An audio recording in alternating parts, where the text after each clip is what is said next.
고난주간을 보내고 있습니다. 여러분 모두 다 예수 그리스도의 고난을 묵상하며 각자의 방식으로 그 고난에 참여하며 보내고 계시리라 믿습니다. 옆 분과 인사하겠습니다. 끝까지 승리하십시오. 인사하겠습니다. 사랑하고 축복합니다. 또 인사해 주시기 바랍니다. 네, 감사합니다. 오늘 12장 본문의 내용은 예수님이 보내신 고난주간에 화요일 날에 일어난 성전에서의 논쟁의 사건을 다루고 있습니다. 본문 35절부터 40절에 서기관들을 책망하시면서 그들을 삼가라 하고 하신 그 내용은 마태복음과 누가복음에서도 언급되지만 41절부터 44절에 가난한 과부의 그 헌금의 내용은 누가복음에서만 같이 다루고 있습니다. 본문의 내용에 앞선 내용들을 간략히 제가 말씀을 드리자면 11장에 예수님께서 무리를 향한 가르침, 그 치유 사역을 마무리하시고 십자가 사역을 감당하시기 위하여서 예루살렘에 입성하십니다. 그리고 다음 날 처음으로 일어난 일이 성전 청결 사건입니다.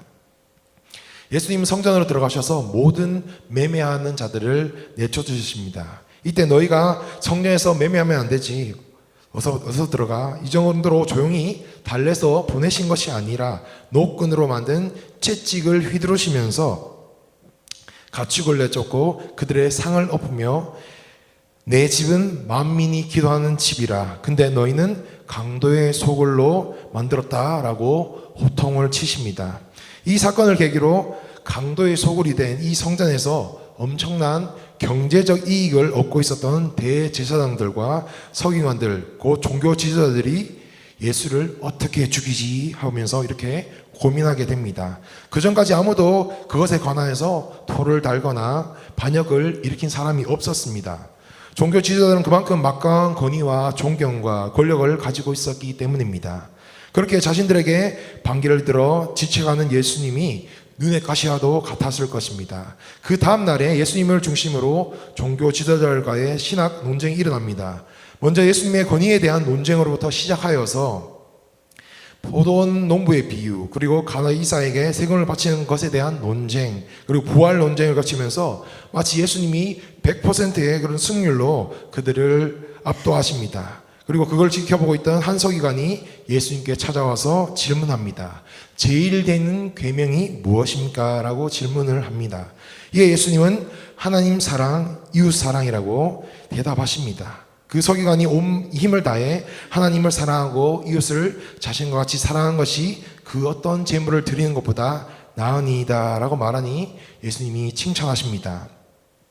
우린 살면서 시시때때로 질문을 주고받습니다. 그 중엔 속이 뻔히 들여다 보이는 질문을 받을 때가 종종 있을 것입니다. 왜 저런 의도로 질문을 하는지, 이야기를 하는지, 무슨 생각으로 하는지 뻔히 보이거나 좋지 않은 의도로 하는 경우들이 있습니다. 그와는 반대로 그 의도를 숨기고 악의를 숨기고 이야기할 때 우리는 눈치채지 못한 경우도 많을 것입니다. 그러나 예수님은 그런 인간의 의도를 다 아셨습니다. 예수님께서 그동안 여러 사람들이 와서 질문하며 도전하고 책을 잡아서 그것으로 죽음에 이르도록 하려 몰아간 그런 시도들이 있었을 때 예수님이 그들의 생각을 다 아셨을 텐데 참담하기도 하고 슬프기도 하셨을 것 같습니다. 우리도 잘 모를 때는 별 생각이 없다가도 그 악의를 알아차렸을 때 기가 차고 화가 나고 오라가 치민 그런 경험들이 여러분에게도 분명히 있을 것입니다. 이러한 논쟁들 이후에 오늘 이제 본문이 등장을 합니다. 그동안 강교한 질문들을 많이 받았던 그 예수님은 이제 거꾸로 질문을 하십니다. 35절, 36절 말씀을 함께 읽도록 하겠습니다. 시작. 예수께서 성전에서 가르치실세 대답하여 이르시되 어찌하여 서기관들이 다윗이 성령에 감동되어 친히 말하되 주께서 내 주께 이르시되 내가 내 원수를 내 발 아래에 둘 때까지 내 우편에 앉았으라 하셨도다 하였느니라. 서기관들은 메시아가 다윗의 자손이라고 말하는데 메시아를 가리켜서 다윗이 내 주라고 말했다는 것입니다. 주께서 내 주께 이르시되 라는 것에서 첫 번째 주는 성부 하나님을 가리키고 두 번째 내 주께 라고 할 때는 성자 하나님, 즉 예수님을 그리스도를 가리킨다고 할 수가 있습니다. 다윗이 그리스도를 가리켜 내 주라고 했는데 그 메시아가 어떻게 다윗의 자손이 될 수가 있느냐라는 그런 질문입니다. 이 말씀은 시편 110편 1절의 인용입니다. 이 질문의 핵심은 무엇인가 하니 메시아가 누구인지를 바로 알아야 한다는 그런 것입니다. 그리스도는 단지 다윗의 자손으로 와 있는 인간이 아니라 다윗 이전뿐 아니라 창세 이전부터 계시는 하나님이시라는 것입니다. 그는 다윗의 주님으로서 완전한 하나님이시라는 것을 알려줍니다. 골로새서 1장 15절부터 16절 말씀을 함께 읽도록 하겠습니다. 시작. 그는 보이지 아니하는 하나님의 형상이시요 모든 피조물보다 먼저 나신 이시니 만물이 그에게서 창조되되 하늘과 땅에서 보이는 것들과 보이지 않는 것들과 혹은 왕권들이나 주권들이나 통치자들이나 권세들이나 만물이 다 그로 말미암고 그를 위하여 창조되었고. 여기에서 그는 예수 그리스도를 가리킵니다. 예수님이 바로 그 그리스도 하나님의 아들이시라는 것입니다. 그는 메시아이시며 하나님의 아들이십니다. 오늘 본문과 같은 사건을 기록한 마태복음 22장 46절에 한 말도 능히 대답한 자가 없었다고 합니다. 그들이 대답하지 못한 이유는 예수님이 참 메시아이신 것을 알지 못했기 때문입니다. 메시아가 무엇을 하는 사람인지도 몰랐습니다. 그저 자기 민족을 정치적으로 구원해 줄 그런 사람이 메시아라고 그들은 생각했습니다. 그 당시나 지금이나 예수님의 신성을 믿지 않으려는 사람들이 많이 있습니다. 성경에 기록된 많은 내용을 그들은 거부합니다. 사실 믿음이 없는 사람이 보면 성경에 믿을 수 없을 만한 그런 내용들이 너무나 많이 있습니다. 우리가 예배를 드릴 때마다 하는 그런 사도신경만 봐도 믿기 힘든 내용이 너무 많습니다. 예수님에 대한 부분만 보아도 성령으로 잉태되었다, 동정녀 마리아에게서 나셨다라는 것 논리적으로 상식적으로 말이 되지가 않습니다. 죽었다 살아나는 것도 그렇습니다. 여러분, 이 사도신경의 내용이 믿어지시리라 믿습니다. 믿고 고백하는 것으로 믿습니다. 이런 것이 어떻게 믿어질까요? 사실 믿는 사람 입장에서 보면 그런 것은 아무것도 문제가 되지가 않습니다.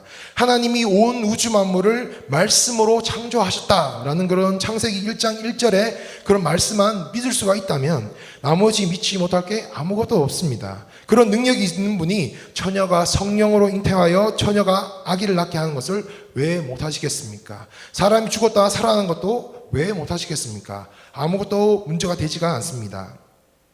예수님은 완전한 하나님이신 동시에 완전한 인간이시라는 것은 우리가 논리적으로는 이해할 수 없는 이야기인데 성경은 분명히 그렇게 말씀해주고 있습니다. 이 질문을 하시면서 예수님은 그리스도가 다윗의 자손이 될 수 없다고 말하는 것이 아니라 다윗의 주님으로서는 완전한 하나님이시지만 또한 다윗의 자손으로서는 완전한 인간으로 오셨다는 것을 말씀하시는 것입니다. 예수님은 완전한 하나님이신 동시에 완전한 인간이십니다. 반쯤은 인간이고 반쯤 하나님이 아니라 100% 완전한 하나님이신 동시에 100% 완전한 인간이시기도 한 것입니다. 매 예배 시작마다 우리가 사도신경을 고백하는데 그저 예배의 한 형식으로서가 아니라 예수님을 주로 시인하는 우리는 예수님을 참 인간이시요 참 하나님이시다 믿음으로 늘 고백할 수 있으시기를 축복합니다. 38절부터 44절에는 외식할 뿐만 아니라 탐욕에 사로잡힌 종교 지도자들이 이들인 성기관들에 대한 예수님의 책망의 말씀과 마음을 다한 헌금을 드린 가난한 과부에 대한 그런 칭찬의 말씀이 기록되어 있습니다. 서로 아주 대비가 되는 그런 이야기인데 서기관은 그 당시에 고대 이스라엘 사회에서 지도층에 속하였습니다. 그들은 하나님의 말씀과 율법을 전문적으로 연구하는 학자층이었고 그리고 사내들인 공회원이었는데 누구나 부러워할 만큼 사회적인 지위와 명예가 높은 그런 사람들이었습니다. 세상적인 기준으로 보자면 서기관과 가난한 이 과부는 도저히 비교할 수 없는 그런 사람들이었습니다. 서기관은 존경을 받는 최상위의 그런 지위에 있는 사람이었고 과부는 멸시천대를 받는 최하위의 그런 자리에 있는 사람이었습니다. 그러나 우리의 마음의 중심을 보시는 예수님의 눈에는 달랐습니다. 예수님은 서기관들을 삼가라고 질책하십니다.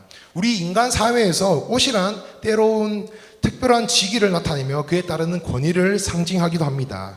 병원에 가면 하얀 가운을 입은 의사들을 우리는 볼 수 있습니다. 하얀 가운은 의사라는 신분을 나타내며 그가 환자들을 진찰할 수 있는 그런 권위를 나타내기도 합니다. 법원에 가면 검정색 가운을 입은 판사들을 보게 됩니다. 판사들이 입은 검정 가운은 죄를 지은 자들을 심판할 그런 권위를 나타내죠. 이처럼 옷은 특정한 지위와 권위를 나타내는 기능을 가지고 있습니다. 유대인들에게도 그런 신성시하는 옷이 하나 있었습니다. 바로 제사장들이 입는 세마포 옷인데, 하나님께 제사를 드리기 위해서 성전에서 일하는 제사장들은 긴 세마포 옷을 입고 일했습니다. 서기관들 역시 이 세마포로 된 긴 통짜로 된 옷을 땅에까지 닿게 그런 옷을 입고 다녔습니다. 또한 일반인들과 자신들이 입은 옷이 구별되도록 긴 옷에 성경에 기록된 말씀이 새겨진 장식품들을 만들어서 옷에 달고, 또한 옷 끝에는 옷술을 달고 다녔습니다. 유대인들은 이들의 옷차림을 보고 그들이 서기관이며 율법과 제사에 관련된 일을 하는 자들임을 알아볼 수 있었습니다. 서기관들은 이렇게 자기 자신의 지위와 권위를 대놓고 드러내고, 시장에서 문안받는 걸 좋아하고, 회당에서 높은 자리에 앉고, 잔치의 상석에 앉고 싶어 합니다. 한마디로 그들은 과시욕에 사로잡혀 있었고 교만하기가 말로 할 수 없었습니다. 세상의 많은 사람들이 이와 같은 방식으로 살아갑니다. 예수님은 이런 자들을 질책하셨습니다. 그리고 엄중한 판결을 받으리라 말씀하셨습니다. 예수님의 제자된 삶을 살아가는 여러분들은 그런 자들과 마땅히 구분된 삶을 살아야 될 줄로 믿습니다. 40절은 서기관의 문제점을 좀 더 노골적으로 묘사를 하고 있습니다. 그들은 과부의 가산을 삼켰다라고 합니다. 가부장 사회였던 유대 사회에서 남편을 잃어버린 과부는 고아와 함께 경제력을 잃어버린 사회적인 약자였습니다. 유대 사회에서 그 누구보다 보호받아야 하고 보살핌을 받아야 하는 그런 대상이었습니다. 출애굽기 22장을 포함한 구약의 많은 부분에서 고아와 과부의 권익을 보호하고 돌봐야 하는 그런 의무에 대해서 강조하고 있는데, 이러한 율법을 잘 알고 있는 이런 교사인 서기관들이 도리어 과부들의 가산을 교묘하게 착복했다는 것은 부도덕하고 극악무도한 그런 행위였습니다. 하나님의 말씀과 반대되는 그런 악행을 그들은 저질렀습니다. 그들이 과부의 재산을 불법적으로 대놓고 강탈하진 않았습니다. 그들은 실정법을 어기진 않았지만 그들은 과부가 필요로 할 때 율법에 대한 적절한 상담과 대답을 해주고 지나치게 높은 대가를 요구하면서 교묘히 착복하였습니다. 그리고 성전에서 지내는 과부들이 많이 있었는데 그들을 관리하면서 그들에게 헌금과 많은 것들로 교묘히 착복을 하였던 것입니다. 예수님은 그 서기관들의 위선을 짚으신 다음에 결론적으로 그들이 율법교사로서 바른 길로 인도해야 할 과부와 백성들을 오히려 착취하고 있었기에 엄중한 판결을 받게 될 것이라고 단언하셨습니다. 공동번역에서는 이런 사람이야말로 그만큼 더 엄한 벌을 받을 것이다 라고 하였습니다. 겉으로는 가장 고상하고 경건한 존재인 척 행하고 있었지만 속으로는 사람들의 인정과 칭찬에 목말라 했습니다. 하나님 말씀에 대한 열의도 없고 오히려 어떻게 하면 이 일을 통하여서 돈을 더 벌 수 있을까 하는 것에만 관심이 있었습니다. 위선자들이었습니다. 안타깝게도 이런 위선적인 서기관들의 모습은 오늘날 교회 안에 성도들에게도 있습니다. 우리는 때때로 신앙인이라는 모습으로 오늘 말씀에 서기관들이 누리는 자리와 소유를 위해서 애쓰는 그런 모습이 우리에게는 없는가 되돌아봤으면 좋겠습니다. 그리고 자녀의 안정되고 평안하고 부유한 삶을 누린 것을 기뻐하지 않을 그런 부모가 어디 있으며 소유를 늘리고자 높은 지위와 스펙과 성공이 무엇이 잘못이냐 물을 수도 있습니다. 문제는 그런 소유와 지위와 스펙, 성공이 우리의 신앙의 목표가 되어서는 안 된다는 것입니다. 설사 우리에게 주어진다 할지라도 그것을 가지고 사람들에게 마치 오늘 본문의 서기관들처럼 탐욕에 젖어 착복하고 자신이 누구인지를 드러내고 사람의 인정을 받으려는 위선에 쓴 열매는 주님의 몸된 지체와 교회 공동체를 오염시키게 될 것입니다.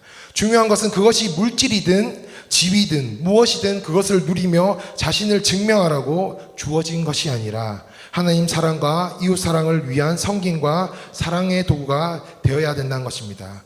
교회나 공적인 자리에서는 경건하고 잘 믿는 것 같지만 실제 생활에서는 누구나 기피한 인물이 바로 서기관들이었고 바리새인들이었습니다. 그래서 예수님이 그것을 지적하셨고 지금도 그런 사람이 되어서는 안 된다라는 것을 우리에게 말씀하고 계십니다. 하나님을 경외하고 그분 앞에서 자신의 모습을 늘 살피는 것이 아니라 사람의 시선과 평판을 의식하고 사람 앞에 자기가 어떻게 보이는가에만 신경을 쓰면서 살아가면 서기관처럼 위선적이고 외식적인 그런 삶을 살 수밖에 없습니다. 여러분, 하나님을 경외함으로 여러분의 신앙생활과 실생활이 일치되시기를 소망합니다. 말로만 전하는 복음이 아니라 여러분이 삶으로 살아내는 그런 복음의 전파자가 되시기를 주님의 이름으로 축복합니다. 41절부터 44절에는 앞선 위선적인 서기관들과 너무나도 대비되는 두 렙돈의 전 재산을 드린 과부의 이야기가 나옵니다. 이 당시에 성전 앞 광장에는 큰 헌금통을 비치해 두었습니다. 누구든지 하나님께 예물을 드리고자 하는 자원하는 마음이 있는 사람들은 이 헌금함에 돈을 넣을 수가 있었습니다. 총 13개가 비치되어 있었는데 이 당시 화폐는 지폐가 아니라 전부 금화 혹은 은화로 되어 있는 그런 동전이었습니다. 헌금함은 딱딱한 놋쇠로 제작된 나팔 모양의 헌금함이었습니다. 그래서 헌금함에 금속으로 되어 있는 이 동전을 넣을 때마다 놋쇠와 닿으면서 땡그랑하는 그런 소리가 분명히 났습니다. 게다가 헌금함이 놓여 있는 곳 주변에는 늘 제사를 드리러 오는 사람들이 많이 있었습니다. 헌금함은 개방되어 있었기에 어느 누가 헌금을 하는지 다 볼 수가 있었습니다. 돈이 많은 부자들은 이러한 점을 이용해서 자신들이 많은 헌금을 하나님께 한다는 것을 사람들에게 나타내며 사람들에게 인정받고자 했습니다. 심지어 부자들 사이에는 누가 더 많은 헌금을 내는가 보이지 않는 경쟁도 있었다고 합니다. 헌금을 통하여 자신이 가진 부를 과시하고 자랑하는 데 사용한 것입니다. 자신이 부자임을 나타내기 위해서 계속해서 동전을 헌금에 넣은 것입니다. 그러나 예수님의 마음은 그렇게 헌금으로 많은 돈을 지불하고 있는 부자들에게 향해 있지 않으셨습니다. 오히려 가난한 한 과부에게 주님의 그 시선이 고정됩니다.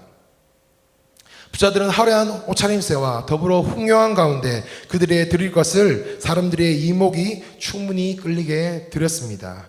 그 당시 일꾼의 하루 임금이 1데나리온이었는데 렙돈은 그 데나리온의 64분의 1이었습니다. 대략 오늘날로 친자하면 500원에서 2,000원 정도 되는 그런 작은 양의 돈이었습니다. 그런데 예수님께서는 제자들을 부르시며 그 가난한 가부가 앞선 부자들을 포함한 모든 자들보다 헌금을 많이 넣었다고 충격적인 그런 말씀을 하십니다.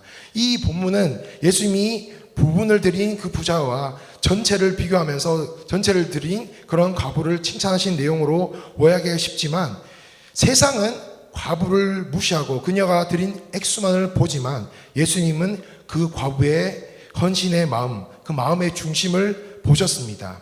44절에 생활비라고 나오는데 원어를 보면은 생명을 유지할 수 있는 데 쓰이는 필요한 돈입니다.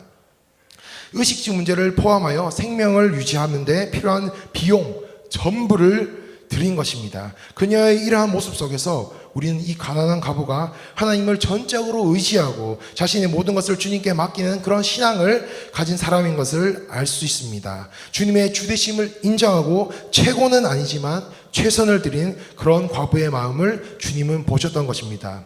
여러분은 어떠한 마음으로 헌신과 헌금을 하십니까? 어떠한 태도와 자세와 마음으로 우리는 그것을 하여야 할까요? 무엇을 하든 우리는 하나님의 주권을 인정하는 그 믿음이 우리 가운데 있어야 합니다. 내가 수고하고 내가 땀 흘려 번 돈이지만 이 모든 소유의 주권은 하나님께 있다는 것을 우리는 인정해야 합니다. 모든 것이 주님께로부터 왔기에 다시 주님께로 돌려드립니다 라는 그런 신앙의 고백으로 우리는 드려야 합니다. 이것이 내가 주인이 되는 것이 아니라 주님께서 내게 주신 모든 것을 주인의식을 가지고 선용하는 청지기의 삶인 것입니다. 여러분 모두를 그런 청지기로 주님께서 불러주셨다는 것을 믿으시길 바랍니다. 헌금을 할 때 하나님께서 허락하신 대로, 명령하신 대로 내가 단순히 11조를 하는 개념이 아니라 내 남는 시간을 드리는 것이 아니라 내 모든 소유의 주인이 하나님이십니다 라는 그런 하나님의 주되심을 인정하는 그런 믿음의 행위가 우리에게는 분명히 있어야 한다는 것입니다. 그리고 은혜로 주신 모든 것에 감사의 마음으로 정성과 최선을 다해서 드릴 때 주님께서 기뻐 받으실 것입니다. 사람에게 인정받고 칭찬을 받기 위한 그런 위선적인 신앙, 내 욕심과 재물을 위해서 섬기는 그런 거짓된 신앙이 아니라 예수님께 칭찬받은 과부처럼 생존에 대한 염려와 세상에 대한 미련, 탐욕 다 내려놓고 하나님 앞에서 순전한 모습으로 우리 삶의 최선을 주님께 드려 마음을 다하여서 하나님만을 섬기는 여러분 되시기를 주님의 이름으로 축복합니다.